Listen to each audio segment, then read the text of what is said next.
64 into 93, इसका हमको multiplication करना है।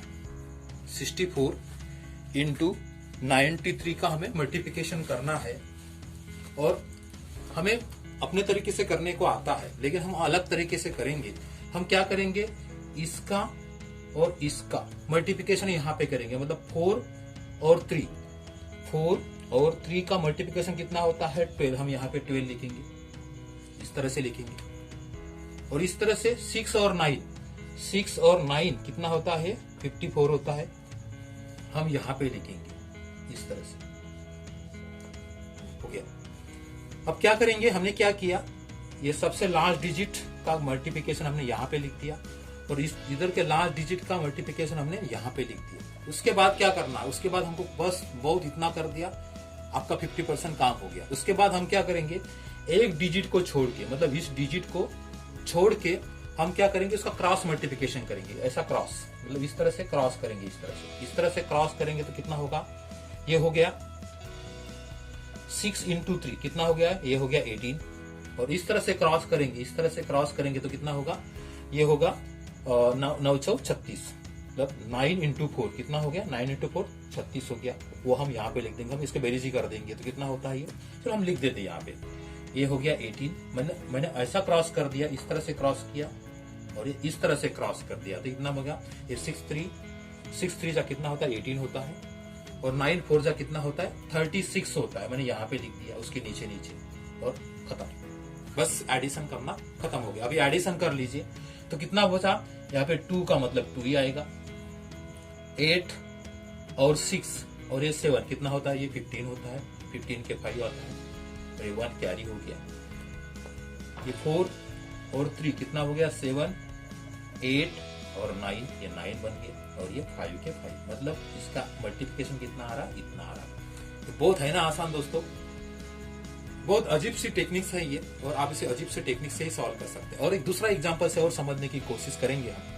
मान लीजिए कोई एग्जांपल है यहाँ पे, मान लीजिए हमने लिया यहाँ पे 98 इंटू 86, इस तरह से हमने लिया। हम क्या करते हैं, इनका मल्टीप्लिकेशन करते हैं और इनका मल्टीप्लिकेशन करते हैं, तो इनका कितना होता है 8 6 जा कितना होता है, ये होता है 48, 9 और 8 जा कितना होता है, ये होता है 72,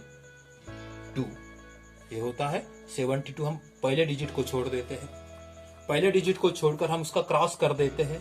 9 6 जा कितना होता है, पहले डिजिट को छोड़कर हम लिखेंगे तो कितना होता है 9 6 जा कितना होता है, 9 6 जा कितना होता है, ये होता है 54।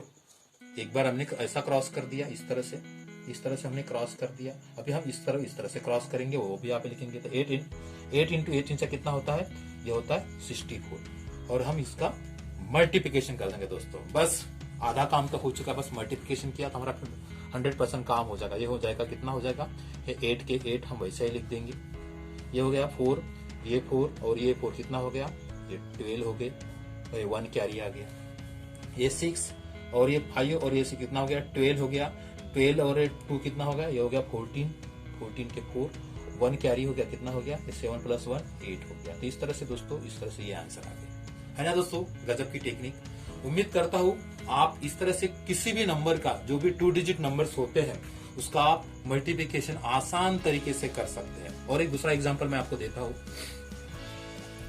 आप कोई भी नंबर ले लीजिए, 2 डिजिट नंबर ले लीजिए।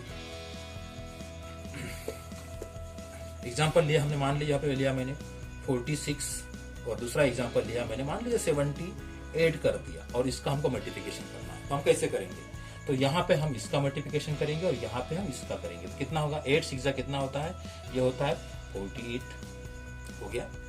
और यहाँ पे 7 4 जा कितना होता है 28 हो जाता है, तो 28 ये हमने यहाँ पे लिख दिया।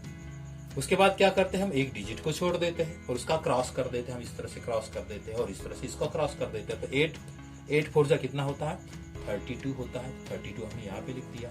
और इतना इधर से कितना होता है 7 6 जा कितना होता है 42 होता है, तो 42 को हमने यहाँ पे लिख दिया और इसका हमने प्लस कर दिया। अब देखते हैं क्या होता है, तो 8 के 8 हो जाएंगे, ये 4 और ये 2 और ये 2, ये कितने हो गए, ये भी 8 हो जाएंगे। ये कितने हुए 12 हो गए, 12 और 3 कितना हो गया, ये 15 हो गया, 15 के 15 हो गए, 1 क्या रही, मतलब कितना हो गया, 3 हो गया। इस तरह से दोस्तों है ना गजब की टेक्निक, इस तरह से आप आंसर निकाल सकते हैं। ये गजब की टेक्निक आपके मैथमेटिक्स के मल्टीप्लिकेशन को स्पीड बना सकती है, स्पीड आपके मैथमेटिक्स के प्रॉब्लम को बड़े स्पीड से सॉल्व कर सकती है दोस्तों। तो इस टेक्निक्स का आपका बहुत अच्छी तरह से फायदा ले और अपने प्रॉब्लम के मैथमेटिक्स करने की टेक्निक्स को और बढ़ाए, स्पीड को बढ़ाए। तो दोस्तों इतना ही कहना चाहूंगा। अगर आप इसी से रिलेटेड कोई क्यूरी होगी आपकी, तो आप जरूर कमेंट बॉक्स में मुझे सेंड करें, ताकि मैं आपके प्रॉब्लम को सॉल्व कर सकूं। और अगर आपको ये वीडियो बहुत अच्छा लगा होगा तो आप जरूर लाइक करें, शेयर करें और सब्सक्राइब करें। तब तक के लिए अलविदा, thank you, bye bye bye.